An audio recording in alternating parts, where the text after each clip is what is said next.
Once upon a time, Kim Kardashian was a closet helper. She worked for stars like Paris Hilton and Brandy, and Kim would clean up for them, sell their stuff, spend their money, and ultimately allegedly steal from them. In Kim's case with Brandy, she ended up being sued for stealing. There was a full-blown lawsuit.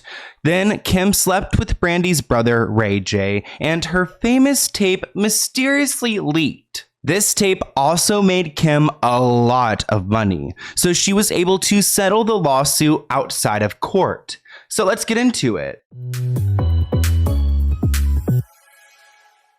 Recently, I've been moving around and sleeping in new spaces, and normally when I'm in a new room or a new bed, I can't seem to get proper sleep. But one thing I can always rely on is my Manta sleep mask. Their state-of-the-art eye mask is the best sleep mask I've ever come across. It gives you 100% blackout and it feels like it's not even there. That's because you can adjust it in so many ways. You can adjust the comfy head strap to your liking and rearrange the soft eye cups to fit your face. I absolutely love the eye cups because they add zero pressure to your face. Your sleep is so important to your mood and who you are, so let Manta bring you the happiness of a well-rested night of sleep. I'm in love with this eye mask, so treat yourself to a Manta sleep mask and follow my link in the description below. Use my code SLOAN, SLOAN, for 10% off your order. Thank you, Manta Sleep Mask, for sponsoring this video, and enjoy a well-rested night of sleep. I know you guys are gonna love it.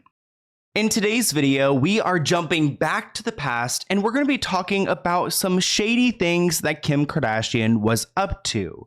You guys probably know by now that Kim Kardashian used to be a closet helper. She wasn't always this super famous social media influencer. Back in the day, she used to work for the real celebrities. Kim actually worked with a lot of famous people, but today we're going to be focusing on her relationship with Brandy. Even though Kim is probably best known for her relationship with Paris Hilton, that is another video. But Kim would go to her client's home and she would help them clean out their closet. She would take whatever they don't want and then sell it for them on eBay. Then Kim would get a cut of the profit from eBay, and that's how she made her money. I go to my clients' homes and I help them clean out their closets, and we take whatever they don't want and I sell it for them on eBay. But when it comes to her relationship with Brandy, she was more than just a closet cleaner, because at some point she was acting as Brandy's stylist. I got into styling because my best friend is Brandy, and we'd always shop together. She'd always ask me to be, oh, you have to help me out, be my stylist. And I'd never assisted a stylist before. I never went to school for it. I never, really knew what the job really entailed. So I just kind of blew it off and we'd always shop together. And one day she called me and was like, will you be my stylist? And I said, sure. She'd always said it. I thought she was kidding. And the next day her record company called me and hired me. And like a week later, we left for a 3-week promotional tour in Europe. And I had to dress her and her dancers. And I was like freaked out. So Kim and Brandy had a close working relationship and a friendship. It seemed like Brandy wanted Kim to do well. So Kim was Brandy's stylist, and actually Khloe Kardashian is involved in this whole mess because she was also a personal assistant. Kim had actually known Brandy and her family since 2003 because she was in a famous relationship with Ray J, which ultimately got even more famous when their tape was sold out to the public.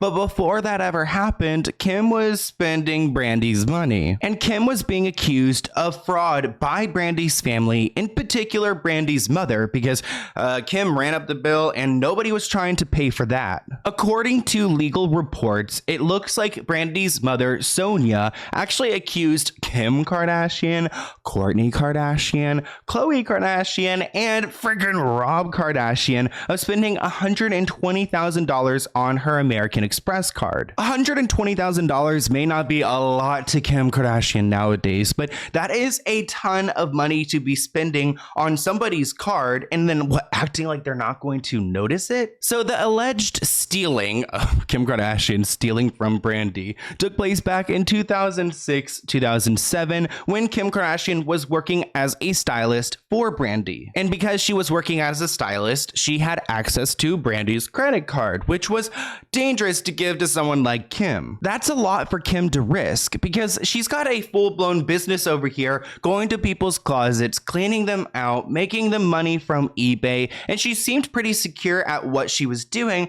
so I don't quite understand why she needed the $120,000 on Brandy's credit card. It gets a little tricky because they want it to be like authenticated to make sure that it's really that person, and so it could start anywhere from $100 to go up to $1,000, a couple $1,000s. I've made some of my clients like thousands and thousands of dollars. See, Kim looks like she knows what she's talking about. I mean, she has it down to a science at this point. So let's get into the lawsuit because that starts to reveal why Kimberly was spending all this money. So Kim started working as Brandy's stylist back in 2004, and she was authorized to make one purchase on the credit card, only one. So how do you think they're not going to notice? But Sonia actually claims, so Brandy's mother claims, that Kim gave the credit card information to various members of the Kardashian family who used the card without her consent, even after their business relationship ended. So even after Kim wasn't working as a stylist anymore, she was still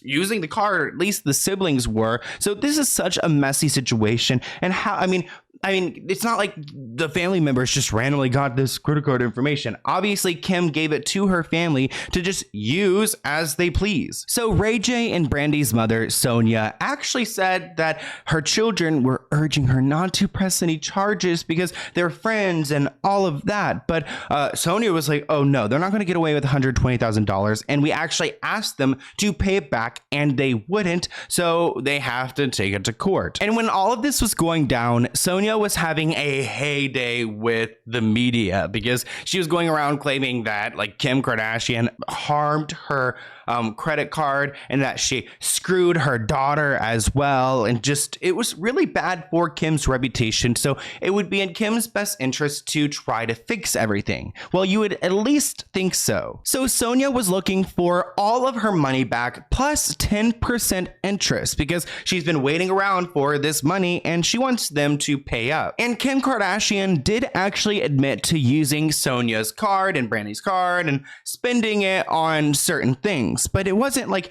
fancy trips and vacations and things like that. It was to help stock their fashion stores Dash and Smooch, which I think is even like worse. Like, how do you think you're entitled to this money to stock up your store to make more money for yourself? It just seems so greedy. If you really needed that money, you can go and get investors and things like that and do it the right way. But of course, it seems like the Kardashian family likes to cut corners. And just to get into the fine details, it looks like they spent about $62,000 in 2006 and $57,000 in 2007. And then in 2008, she filed a lawsuit against them. Here's a little screenshot of the actual court filing. And as you guys can see, it's Sonia versus all of the Kardashians. And they're also including Dash and Smooch. So they were suing everyone and they're going to get their money back. And when all of this news broke, the Kardashians did actually make a statement. They said the charges against the Kardashians are meritless. No reason for them. Both Kim and Khloe were employed by Sonia and Brandy and all of them, and they never used their credit cards without permission. The Kardashian family looks forward to proving the absurdity of these claims in a court of law, but they don't ever actually go and prove anything. And Sonia was actually pretty tame and kind when speaking about the Kardashians, and she claimed that she didn't want to actually sue them, she just wanted her money back. And honestly, I believe her. But how is Kim going to get that money back? I mean, they're suing her whole family, they're suing her stores, they're suing everything. She really has nothing left, but she does have Ray J, and as you guys know, there is a very popular and famous tape out there of Kim Kardashian that launched her to fame. And honestly, I don't shame anyone that does this type of work or anything at all. And look at Kim Kardashian now. So it was really great for her career, and it also gave her some cash to get out of maybe a lawsuit and give them a pretty penny to settle. So nobody ever speaks about this. And the timing of everything is really convenient because it's not like the tape was just leaked out to the public. It was like through a company, you had to purchase it. There was a whole paywall and everything. So this tape made made the Kardashians a lot of money. And even though it was devastating to Kim, and you guys know the show, we all saw it break down on the show, I think that this tape really just like saved her in many different ways. So the case ultimately was settled in 2009 and it was dismissed. And because it was dismissed without prejudice, that means the case can never be appealed or refiled. So both parties accepted to, close the book, close this chapter, and never bring it up again. But I do believe there's still something sketchy when it comes to Kim Kardashian's closet business. I feel like we need to do a deep dive into her relationship with certain clients. I don't know if there's information out there, but I just think there's something sus. I know at one point that she was using a profit of her eBay sales and sending it over to a church that her mother created. And I don't know if that like 10% came from some celebrities who were also doing business with her, but it was going into her mother's pockets. And actually, her mother's church seems to be pretty sketchy in general. It's a huge tax write-off, and the pastor is problematic, which I'm actually filming a second video that's already up. If you want to go and check it out and learn all about Kris Kardashian's sketchy church, then go and check out that video because it's out right now. But for Kim and Brandy, their relationship was pretty much over at this point. I mean, how do you even reconcile after this lawsuit? Brandy actually told Wendy Williams back in 2012 that her and Kim just grew in different directions, which again makes sense to me with the whole lawsuit and the fact that you like did it with Ray J and then sold it out there. I feel like it's just kind of awkward. But that's all that I got for you guys today. As I was doing research for Brandy, I did find an article about how she pretty much took a woman's life in a car accident. And I think it's really interesting how many celebrities have pretty much killed people in car accidents and get away with it. Especially when we see that truck driver that like got like 110 years in jail for accidentally harming people. And I don't know, it's like normal people go to jail for literally car accidents like these, but celebrities just get away with it. And there are so many of them. So if you want me to talk about Brandy's or anyone else's, please let me know. And here's my email below. Let's go ahead and open a PO box. Okay, so this one doesn't have any writing on it, and it says it's from Amazon, I guess. So let's go ahead and see what is going on here. Hopefully there's a note or something. I don't see any note. What is this? Fountain of Purity. Wait, this is definitely not Amazon because look how it's like normal tape here. I'm kind of nervous.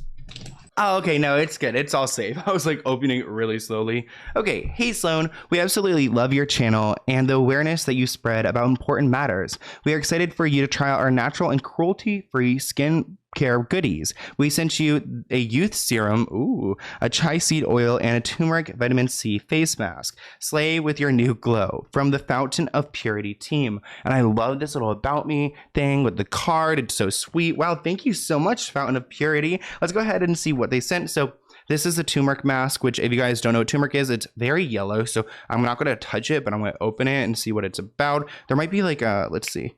Oh, a seal. Okay, let's see if we can just like, ooh. Oh my gosh, it smells so good. Oh my gosh, oh, I want to eat that. That smells too good. Okay, then we have a chai seed moisturizing oil right here. The packaging is so legitimate. Like, how do you... Ooh, look at that. I love the packaging and stuff. It looks so cool. Oh my gosh, chai seed moisturizing oil. We love that. And let's go ahead and check out the serum.